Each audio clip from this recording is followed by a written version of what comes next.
증인, 제가 좀 묻겠습니다. 예.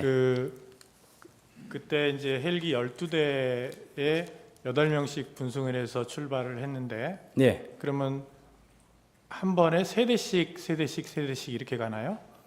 예, 부대에 헬리패드가 이제 크게 두 개가 있는데, 이제 한쪽 패드에 헬기가 3대에서 4대가 앉을 수 있습니다. 그리고 이제 특수작전 항공단이 가진 헬기가 UH-60이 12대가 있습니다.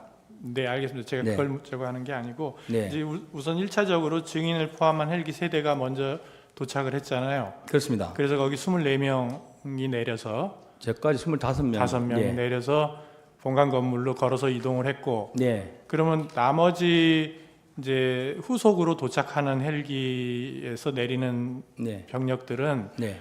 그 국회 의사당 본관 쪽으로 오라고 했습니까? 아닙니다. 처음에는 말씀드린 대로 22, 43분에 팀앱으로 제가 임무를 줬고, 네. 한 개 지역대, 3지역대는 의원회관을 봉사하는 임무를 줬고, 나머지 3개 지역대, 1, 7, 9 지역대 73명으로 제가 본회장을 봉사하려고 계획을 했습니다.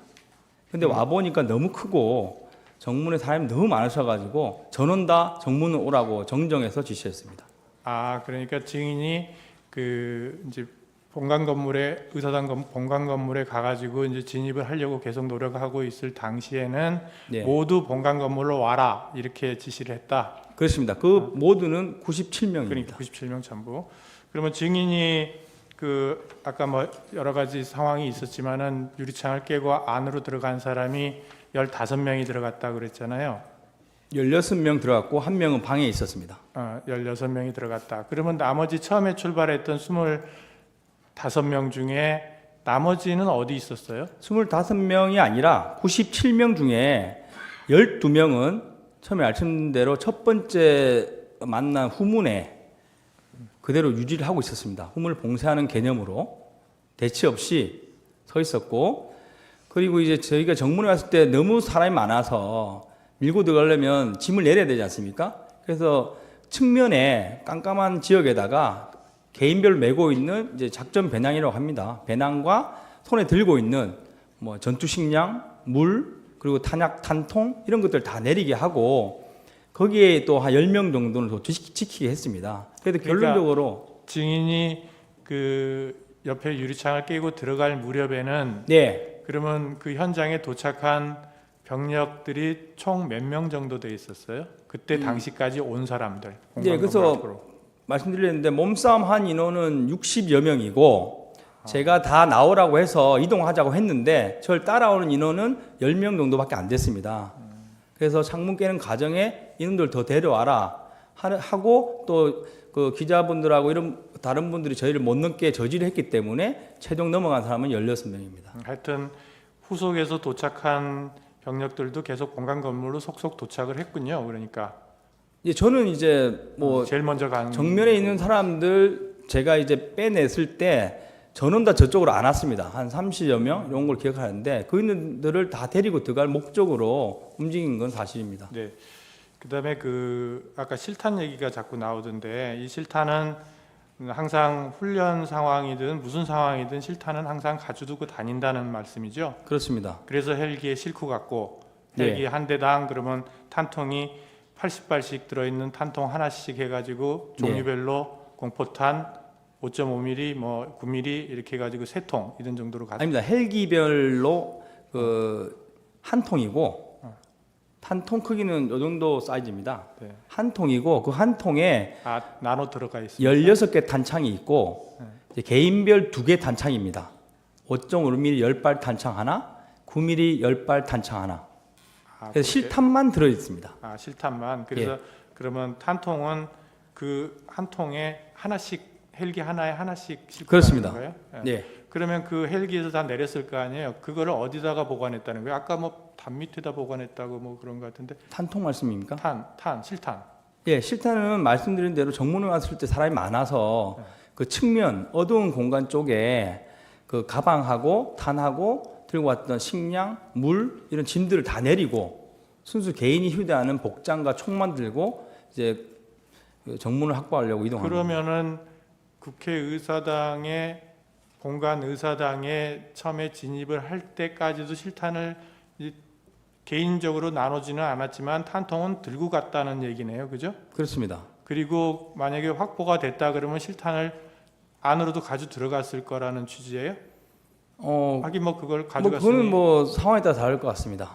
그러면 실탄은 말 그대로 예비이기 때문에 예, 뭐 저희가 뭐 집결지를 건물 안으로 잡았다면 안에 같이 들고 들어갔을 것이고 뭐 그래서 아까 사람이 많아서 좀 힘드니까 이제 예. 개인적인 복장을 다 벗어 놓으면서 거기다가 실탄을 놔두고 네. 거기를 지키는 사람 9명을 놔뒀다.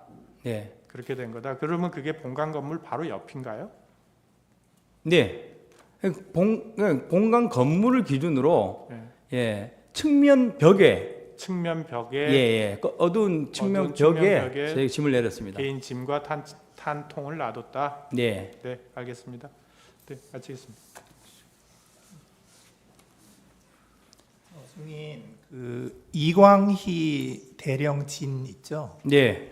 그분은 그 소속과 보직이 어떻게 됩니까?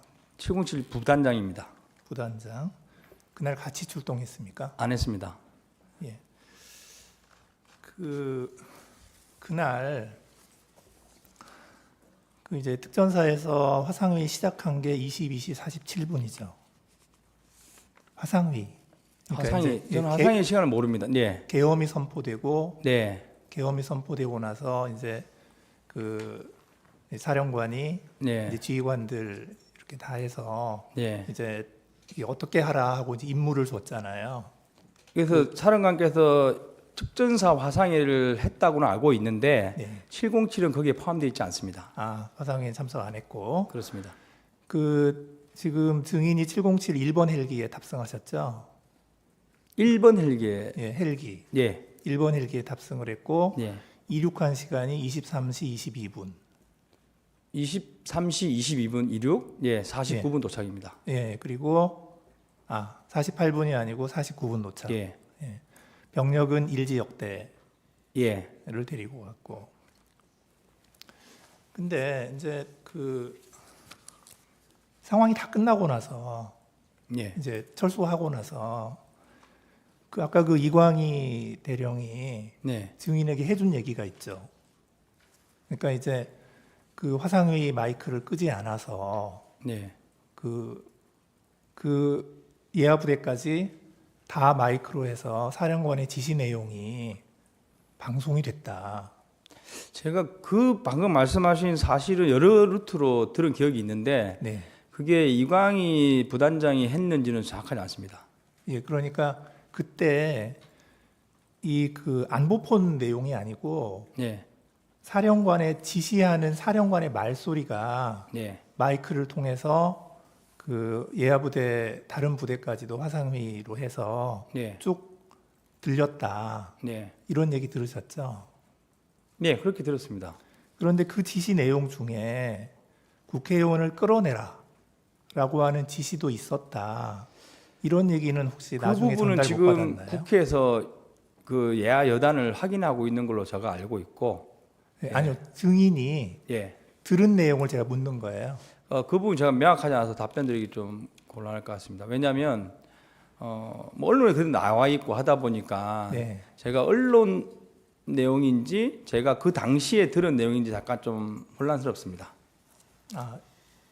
그러니까 그 끌어내라는 지시가 그 마이크로 해서 화상회의로 전파가 됐다. 그런 내용이 예. 근데 언론에 보도돼서 지금 언론에 나오고 있지 않습니까? 네, 증인이 인식하는 그래서 건지. 그 당시에 제가 누군가로 뭐 들었겠지만 여러 루트로 네. 이런 일이 있었다는 식으로 들었겠지만 그 당시 워딩은 정확하게 생각나지 않습니다. 네, 그러니까 지금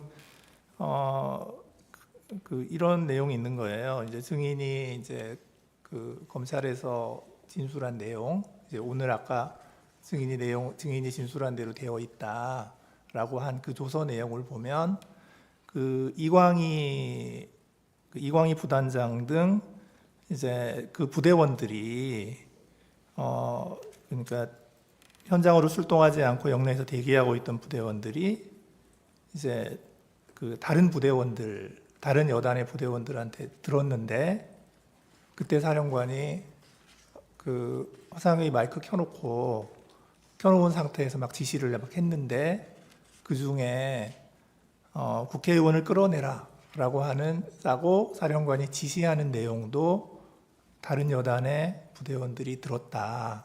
예. 이제 그런 얘기를 증인이 들었다라고 검찰에서 얘기를 하셨더라고요. 제가 그걸 진술했으면 그 당시 기억이 맞습니다. 네, 그래서 제가 묻는 겁니다. 그다음에 한 가지 또 묻고 싶은 건 뭐냐면 그 안보폰 예.